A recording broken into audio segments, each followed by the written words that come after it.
The Indiana Pacers forced a game 7 last night against the New York Knicks. But you know what? If I'm being completely honest, for the sake of my basketball enjoying experience, I'm hoping the Indiana Pacers make it to the Eastern Conference Finals against the Boston Celtics because at least they are not without five of their core players, right? Yeah. Yeah. And the way that Josh Hart injured his abdomen, excuse me, last night, I don't know if he's going to be 100% anyway. So, Yeah, and then what are we yeah. left with in that case? Well, we left with a hobbled New York Knicks team against a very healthy Boston Celtics team. They're getting Porzingis back probably around game 2 or 3. It's just going to be lopsided. So yeah, I'm hoping for the Indiana Pacers.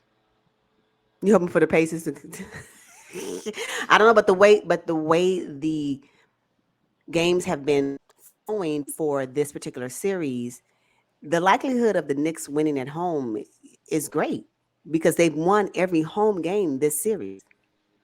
And the last game will be in Madison Square Garden. So it's a possibility that you will be looking at the Knicks. But if we do look at the Knicks, and I understand that OG Anunoby may be coming back, that can take up some of the slack from Josh Hart because I do believe Josh Hart will play anyway. He just won't be 100%.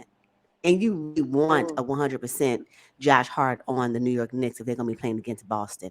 But with Anunoby coming back, I mean, it may balance out okay. It just may. Hmm. Yeah, Yeah. but do you think OG will be 100%? Probably not, Not right? First maybe game by back. game three. Maybe by game three, yeah. But I doubt a game one. And we may see some sluggish OG in game one. He may have a little bit more steam in game two, but he probably will be back into full speed by game three. And it won't be too late, I don't think. But it depends on how games one and two go. If Knicks advance to the conference finals.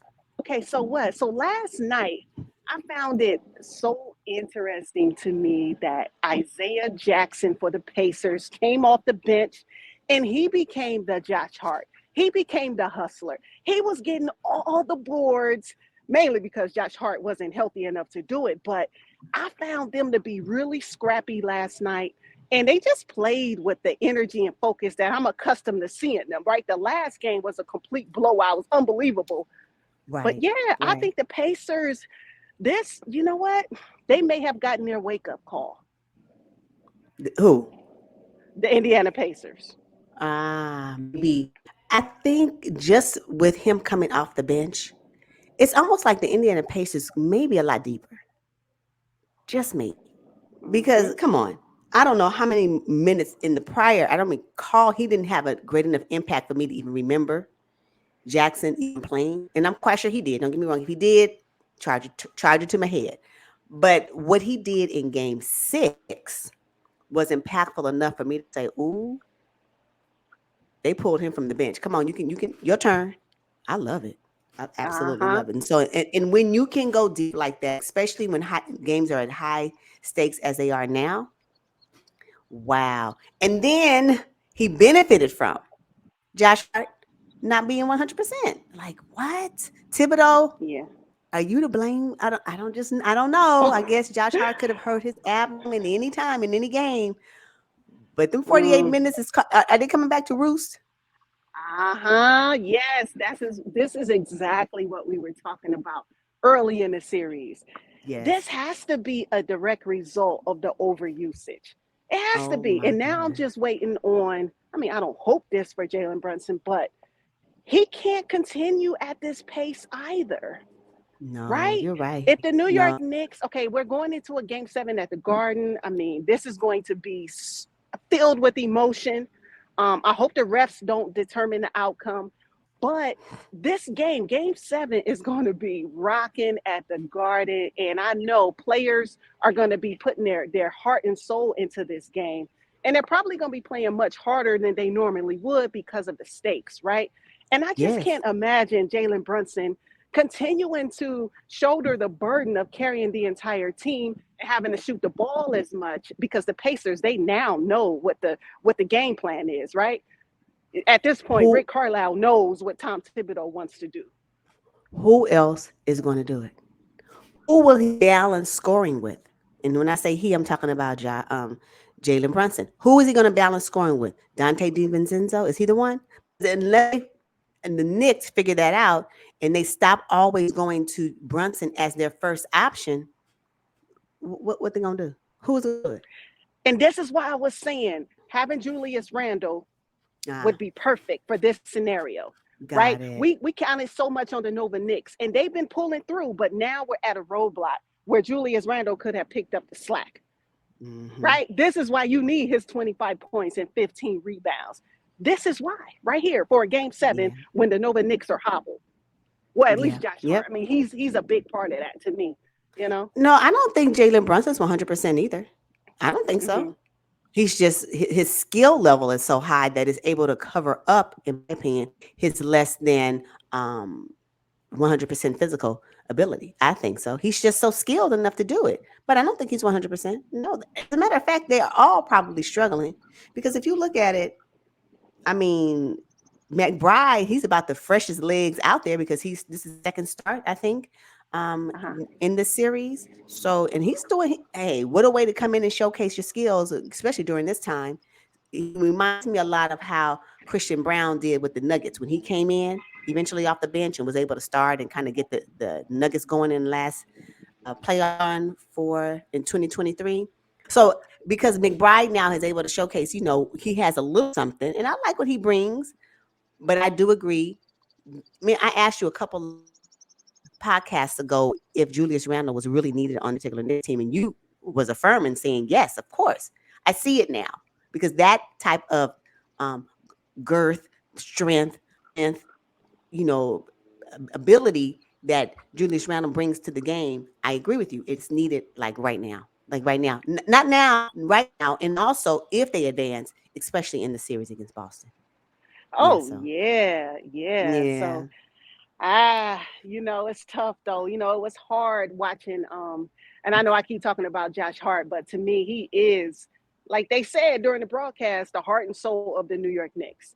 Right? Who else Yeah. is going to scrap and get those loose balls? Who else is going to sacrifice their body to get the rebound? Who else is going to hit timely three-pointers when DiVincenzo and Jalen Brunson are a double team? Like, who else is going to do that? I know. And I I just know. I don't know. know. I just don't know. And that's why I'm really hoping that the Pacers advance in game seven, even though, as you mentioned, it will be difficult for them because they have not won in Madison Square Garden.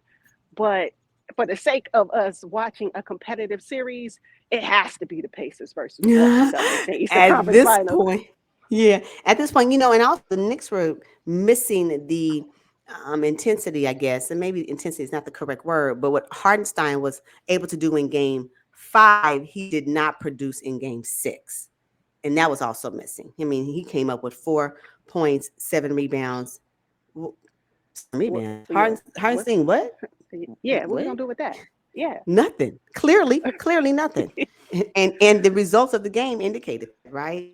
So, and I'm not Uh saying huh. that the Indiana Pacers, was excellent on the boards, but I mean, Hardenstein can at least get you double digit. He didn't do that, so Yes. Now I was happy to see Miles Turner have a couple of big, monstrous, big body dunks in the paint. yeah. There was Uh-huh. nothing that they could do. I mean, Isaiah Hartenstein wasn't going to sacrifice his body in front of Miles Turner. I mean, No, that wouldn't be a good no. career move for him, right? Right, right. But you know what though, from the Pacers standpoint, while we're on them, Siakam. See, I'm Siakam to be consistent. This up and down that he gives me, I don't like it because see he'll mess around and he'll give you maybe 10 points in game 6. Like the 25 points and his aggressiveness in game 6 is what I want to see every time Siakam touches the floor, and it doesn't happen that way. So I don't know what Siakam I'm going to see in game 7, and that concerns me. Yes. And also Tyrese Halliburton, too. Everybody talked about him being Yeah. lackluster in game five. Whether he showed up in game six, but not to the level that we're accustomed to seeing him. So I don't know. Tyrese Halliburton has been a little inconsistent as well. And you're right. We don't know who's going to show up in game seven. It might be TJ McConnell who carries them. You just don't know. Right. And he It played just might fantastic be. last night. He Yeah. did.